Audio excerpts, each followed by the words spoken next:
Saat ini Yunan, Angga dan ketiga temannya, yaitu Nico, Doni, dan Ferdi. Mereka sedang berada di ruang BK. Ruang BK kebetulan ada di samping ruang guru.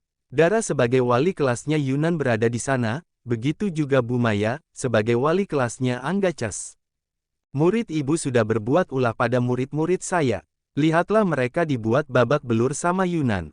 Bu Maya tidak terima dengan perlakuan Yunan kepada murid-muridnya, karena dia yang bertanggung jawab terhadap anak kelas 12 IPS 3.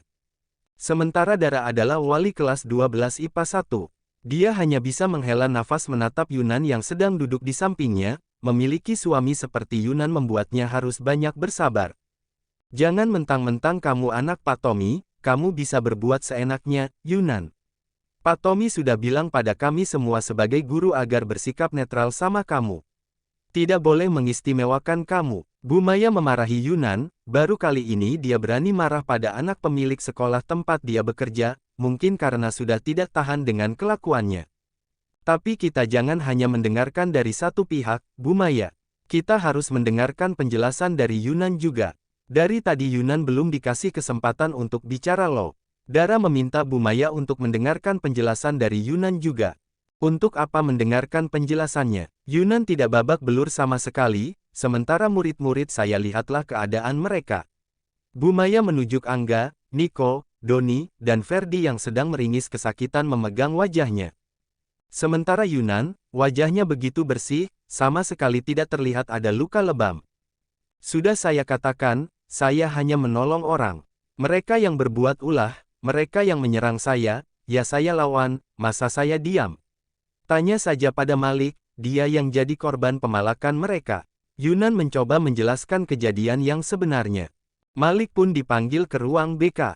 Malik sangat ketakutan sekali saat menatap Angga dan kawan-kawan, karena dia sudah lama menjadi korban pembulian oleh mereka.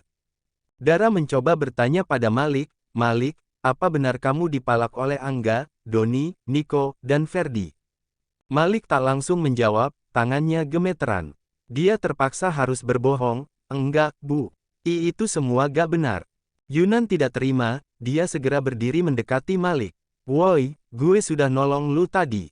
Lu lupa ya? Yunan menjadi emosi, padahal dia hanya ingin menolong Malik, tapi malah jadi tersangka utama dalam kasus pembulian. Dara menahan lengan Yunan untuk menenangkannya. Dia memberikan pertanyaan kembali pada Malik, kamu gak bohong kan, Malik? Jangan takut. Bu Maya memotong perkataan Dara, maksudnya apa Bu Dara berbicara seperti itu? Sudah jelas Yunan yang berbohong, Anda telah gagal menjadi wali kelas, Bu Dara. Novan datang ke ruang BK, sebagai kepala sekolah yang begitu disegani, dia harus menjadi penengah di antara mereka, karena guru BK sudah tidak sanggup menanganinya. Semuanya menjadi diam setelah ada kehadiran Novan. Novan duduk di kursi sofa yang kosong, dia menatap tajam pada adik tirinya. Yunan, cepat minta maaf pada mereka. Sudah Yunan duga, Novan tidak akan berpihak padanya. Untuk apa aku minta maaf? Aku gak salah. Saya kepala sekolah di sini, saya bisa saja mengeluarkan kamu di sini jika kamu terus berbuat ulah. Dara merasa ada yang tidak beres dengan persaudaraan mereka berdua. Apa karena mereka saudara tiri makanya tidak akur? Yunan segera berdiri, oke, keluarkan saja saya dari sini. Sampai kapanpun saya gak akan minta maaf, karena saya gak salah. Malik sangat merasa bersalah pada Yunan, tapi dia lebih takut dengan ancaman Angga Cas. Wajahnya memang tidak lebam, karena Angga Cas hanya memukul perutnya, walaupun sebenarnya dia masih merasakan sakit di bagian perutnya. Pak Tommy telah tiba di sana, dia menjadi emosi melihat Yunan yang tidak mengakui kesalahannya dan berani menghajar keempat orang siswa itu. Apalagi Angga adalah anak dari pengusaha terkenal. Pak Tommy segera masuk ke ruang BK, tiba-tiba dia menamparkan wajah Yunan. Plak, Yunan meringis memegang wajahnya. Dara terkejut melihat Yunan yang ditampar begitu keras oleh Pak Tommy. Papa kecewa sama kamu, Yunan. Papa pikir kamu bisa berubah, ternyata papa salah, sampai kapanpun kamu gak akan bisa berubah. Kamu tega menghajar 4 siswa tidak berdosa, kamu berani melawan guru dan kepala sekolah di sini. Kalau kamu tetap seperti ini, papa akan memindahkanmu ke luar negeri. Dara melihat ada kesedihan di mata Yunan, walaupun bocah itu mencoba untuk bersikap biasa-biasa saja. Apakah mungkin Yunan adalah anak broken home? Makanya dia tinggal sendirian di apartemen. Tadinya Dara tidak penasaran dengan kehidupan Yunan, tapi entah mengapa dia merasa kasihan padanya, karena tidak ada yang berpihak padanya. Mohon maaf atas kelancangan saya, Pak. Tapi sebagai wali kelas Yunan, saya berjanji saya akan mendidik murid saya dengan baik. Dara memberanikan diri untuk berbicara kepada pemilik sekolah SMA angkasa itu, ayah dari suami bocahnya. Tapi izinkan saya untuk bertanya sekali lagi pada Malik. Kemudian Dara mencoba berbicara dengan lembut pada Malik. Dara merasa ada kejanggalan melihat dari ekspresi Malik yang begitu ketakutan. Malik, apa benar yang dikatakan oleh Yunan itu sebuah kebohongan? Tolong katakan yang sebenarnya. Mumpung ada pemilik sekolah di sini, kamu harus berani bicara, agar bisa mendapatkan perlindungan jika seandainya terjadi sesuatu yang kami tidak tahu. Yunan menatap takjub pada Dara, akhirnya ada orang yang mencoba ingin mempercayainya. Padahal dulu dia menganggap Dara adalah guru yang paling menyebalkan. Malik memainkan jemarinya, tangannya sangat gemetar sekali. Keringat dingin bercucuran di dahinya. Dia bingung harus berkata jujur atau tidak. Aku. Angga Ces tahu bagian mana yang tidak terekam kamera CCTV, makanya mereka selalu memalak para siswa lemah di bagian belakang sekolah pojok kiri. Sementara Novan, dia hanya bisa menghela nafas. Dia tidak suka jika Dara harus berpihak pada Yunan, walaupun dia tahu Dara melakukannya karena dia adalah wali kelasnya Yunan. Malik memainkan jemarinya, tangannya sangat gemetaran sekali. Keringat dingin bercucuran di dahinya. Dia bingung harus berkata jujur atau tidak. Aku. Dara mengusap punggung Malik, dia ingin mencoba menenangkan Malik yang terlihat begitu grogi. Sementara Angga, dia terus menatap tajam pada Malik, membuat Malik ketakutan. Karena Angga mengancamnya jika Malik berani berkata yang sejujurnya, maka dia akan memberikan perhitungan yang mengerikan pada Malik. Aku bicara yang sejujurnya, Bu. Yunan yang sudah berbohong. Malik terpaksa harus berbohong kembali, walaupun sebenarnya dia merasa bersalah pada Yunan.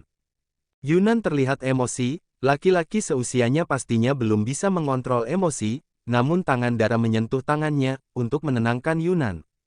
Dara memperhatikan raut wajah Malik, dia yakin ada sesuatu yang disembunyikan oleh Malik. Bu Maya tidak bisa semarah tadi karena dia nampak segan kepada Pak Tommy. Maafkan saya Pak, saya selaku wali kelas murid 12 IPS 3 merasa Yunan sudah keterlaluan pada murid-murid saya tidak tahu bagaimana nanti menghadapi orang tua mereka nanti. Apalagi menghadapi orang tua Angga, anak dari pengusaha terkenal itu. Pak Tommy menghela nafas, pasti besok orang tua keempat murid yang dihajar oleh Yunan akan datang ke sekolah. Dan yang lebih parah, yang menghajar mereka adalah putranya sendiri, anak dari pemilik sekolah. Rasanya dia tidak memiliki muka karena ulah Yunan. Yunan, cepat minta maaf pada mereka. Pak Tommy menyuruh Yunan untuk meminta maaf pada Angga Ces. Namun Yunan malah diam, menatap tajam kepada keempat siswa itu. Papa tidak pernah menyuruh kamu untuk menjadi seorang pengecut, Yunan. Cepat minta maaf. Pak Tommy meninggikan suaranya. Novan tersenyum kecut, beginilah yang dia mau, agar hubungan ayah dan anak itu semakin renggang. Yunan segera berdiri, dia memandangi semua yang ada di sana. Sampai kapanpun aku tidak akan pernah meminta maaf pada mereka. Setelah berkata begitu, Yunan segera angkat kaki dari ruang BK. Pak Tommy semakin geram dengan tingkah laku putranya, dia ingin mengejar Yunan, namun dicegah oleh Novan. Biar aku saja Pak yang bicara sama Yunan, aku akan bicara dari hati ke hati dengan Yunan sebagai seorang kakak. Pak Tommy menarik nafas dalam-dalam untuk menurunkan emosinya, kemudian dia menganggukkan kepala, terima kasih Novan, kamu memang selalu bisa diandalkan. Novan memang selalu terlihat baik di mata sang ayah tiri, dia segera mengejar Yunan. Ternyata Yunan sedang berada di atas rooftop sekolah, untuk menenangkan diri. Untuk apa kamu datang ke sini? Tanya Yunan dengan nada ketus pada Novan. Bicaralah yang sopan padaku, aku adalah kakakmu. Novan berkata begitu dengan nada sinis. Kakak, Yunan menyeringai, sejak kapan kamu menganggap aku adikmu? Selama ini kamu tidak pernah berpihak kepadaku, kamu tidak pernah sekalipun bersikap selayaknya seorang kakak padaku. Novan menghela nafas panjang, sebenarnya dia ingin menghajar adik tidak tahu diri itu, tapi dia harus berjaga sikap. Sebagai kakak yang baik, aku akan memberikan saran yang terbaik untukmu. Lebih baik kamu sekolah di luar negeri, kamu bisa kuliah juga di sana. Agar tidak merepotkan kami lagi sebagai keluarga kamu. Yunan hanya bisa mengepalkan tangannya, menatap tajam pada Novan. Dia jadi ingin secepatnya tumbuh menjadi pria dewasa agar bisa memukul pria di hadapannya itu. Semenjak ibunya meninggal, tidak ada yang pernah bisa mengerti dirinya. Seakan dia disuruh berpikir dewasa di usianya yang belum matang, semua murid sudah dipersilahkan masuk ke kelasnya masing-masing karena harus melanjutkan belajar mereka. Sementara sekarang ini di kantor ada Dara, Novan, Bumaya, dan Pak Tommy sedang mengadakan rapat. Dara merasa bertanggung jawab terhadap Yunan karena Yunan adalah muridnya, dia pun akan melakukan hal yang sama jika ada murid kelas 12 IPA 1 melakukan kesalahan, dia sebagai wali kelas harus turut bertanggung jawab. Namun, tetap saja dia merasa yakin ada sesuatu yang disembunyikan oleh Malik. Karena itu dia tidak akan mewakili Yunan untuk meminta maaf kepada Anggachas, karena mungkin saja Yunan memang tidak bersalah. Sebagai wali kelas Yunan, saya akan bertanggung jawab terhadap kesalahan yang dilakukan oleh murid saya. Bahkan saya rela dipecat jika ternyata saya tidak bisa mendidik murid saya dengan baik, karena itu saya meminta waktu 1 hari untuk menyelesaikan masalah ini. Dara berkata begitu sopan dan ramah kepada Pak Tommy, selaku pemilik sekolah tersebut. Tentu saja Novan tidak setuju dengan permintaan Dara, dia rasa apa yang dilakukan Dara terlalu berlebihan sampai harus rela dirinya dipecat, tapi dia tidak bisa berbuat apa-apa, dia takut papanya curiga kalau dia mencintai wanita itu. Bumaya pun sama, dia merasa keberatan dengan permintaan Dara, tapi kan masalahnya sudah jelas. Murid-murid saya yang menjadi korban, Bu Dara. Tolong jangan menutup mata dan telinga Anda. Jika Yunan terbukti bersalah, besok saya akan memastikan Yunan minta maaf pada Angga, Nico, Doni, dan Ferdi, dan saya akan mengundurkan diri sebagai guru di sini karena gagal mendidik murid saya dengan benar. Dara mengatakannya begitu elegan. Pak Tommy menatap takjub pada Dara, baru kali ini dia menemukan sosok guru seperti Dara.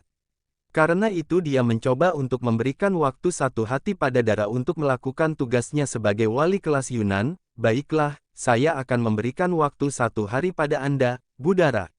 Kebetulan saya masih banyak pekerjaan, saya harus segera pergi ke kantor.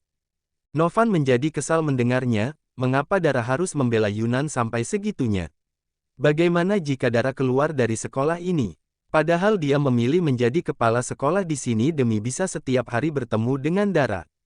Asteris asteris asteris asteris asteris asteris asteris asteris asteris asteris asteris asteris asteris asteris asteris asteris. Mengapa kamu harus mengorbankan pekerjaan kamu demi Yunan? Kita harus bicara setelah pulang sekolah, ada banyak hal yang ingin aku bicarakan sama kamu. Dara menghela nafas membaca pesan dari Novan. Novan tidak berani bicara secara langsung karena mereka sedang ada di sekolah, karena itu dia mengirim pesan padanya. Saat ini Dara sedang mengajar di kelas yang lain, dia menjadi bimbang harus bertemu dengan Novan atau menyelesaikan masalah Yunan. Novan adalah pria yang masih ada di hatinya, tidak mudah begitu saja untuk menghapus perasaannya pada pria itu. Namun dia juga merasa bertanggung jawab pada Yunan, Yunan adalah muridnya. Karena itu dia terpaksa harus menolak permintaan Novan yang mengajak ketemuan dengannya. Maaf aku gak bisa, Drur. Ponsel Novan bergetar, dia segera membaca balasan pesan dari Dara. Novan sangat kesal karena Dara menolak bertemu dengannya. Apa kamu sedang menghindariku, Dara? Dia yakin Dara masih mencintainya, tidak mungkin Dara mudah sekali melupakannya, mungkin Dara sedang mencoba untuk menghindar darinya. Novan menyimpan ponselnya ke atas meja dengan kasar, kemudian dia mendengar ponselnya bergetar kembali, Novan segera membacanya.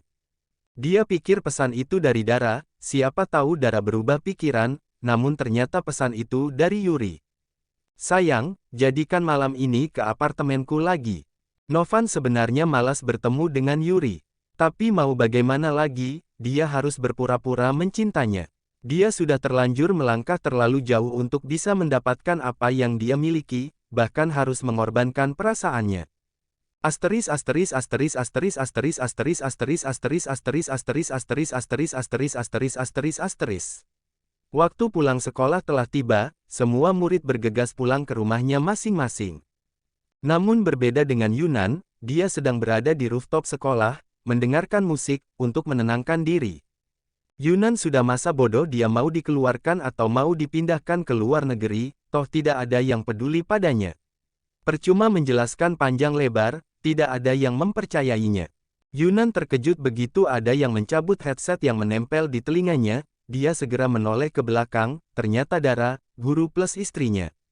Apa kamu akan diam saja seperti ini? Tanya Dara, dia bicara dengan santai pada Yunan. Percuma, tidak akan ada yang percaya. Tidak ada yang peduli padaku. Tentu saja aku peduli, sebagai wali kelasmu dan juga, sebagai istrimu. Seorang istri mana yang tega melihat suaminya terpuruk seperti ini? Dara mengatakannya dengan nada bercanda. Dara mengacak-acak rambut Yunan dengan gemas, suami bocahku. Ish, Yunan melepaskan tangan Dara yang mengacak-acak rambutnya, dia tidak suka dibilang bocah oleh Dara. Lebih baik sekarang kita pergi dari sini, kita harus menyelesaikan masalah kamu itu. Dara mengajak Yunan untuk pergi dari sana. Tidak perlu, aku sama sekali tidak peduli jika namaku jelek di mata orang lain. Dara tidak mungkin bilang pada Yunan jika dia tidak bisa menyelesaikan masalah Yunan sampai besok, dia akan kehilangan pekerjaannya. Tapi setidaknya kamu harus membuktikan kamu tidak bersalah, pokoknya kita harus pergi sekarang. Jika usaha kita berhasil, kamu harus menuruti semua keinginanku. Dara sudah meminta imbalan duluan pada Yunan. Mana bisa begitu, protes Yunan. Pokoknya aku tunggu kamu di halte bus. Dara tidak mungkin pulang bersama dengan Yunan. Dia segera pergi dari rooftop itu. Dia melambaikan tangannya sambil tersenyum manis. Yunan tersenyum tipis memandangi Dara yang jaraknya semakin menjauh darinya, kenapa sekarang dia jadi terlihat menggemaskan. Yunan rasa perkataan Dara benar, dia harus membuktikan dia tidak bersalah, dia tidak ingin Dara terkena dampaknya gara-gara ulahnya. Dengan penuh semangat, Yunan segera turun dari rooftop, dia harus menemui Dara di halte bus. Novan ternyata masih ada di sekolah, dia sedang berada di ruangannya, di balik jendela dia melihat Yunan sedang turun dari rooftop, dia tidak mengerti mengapa Yunan turun dari rooftop setelah 10 menit Dara turun dari sana. Novan menghalau pikiran negatifnya, mungkin karena Dara memang guru yang begitu perhatian pada murid-muridnya, jadi tidak aneh jika Dara memperhatikan Yunan yang sedang bermasalah. Walaupun sebenarnya Novan tidak suka jika Dara berada di pihak Yunan, seharusnya dia tidak menempatkan Dara menjadi wali kelas 12 IPA 1, agar Dara tidak bertentangan dengannya. Dia ingin Yunan terlihat jelek di mata Pak Tommy, tapi bertentangan dengan Dara yang membela Yunan mati-matian sebagai seorang wali kelas. Kamu boleh memperhatikan murid lain, tapi aku tidak suka jika kamu memperhatikannya, Dara. Karena itu bertentangan denganku.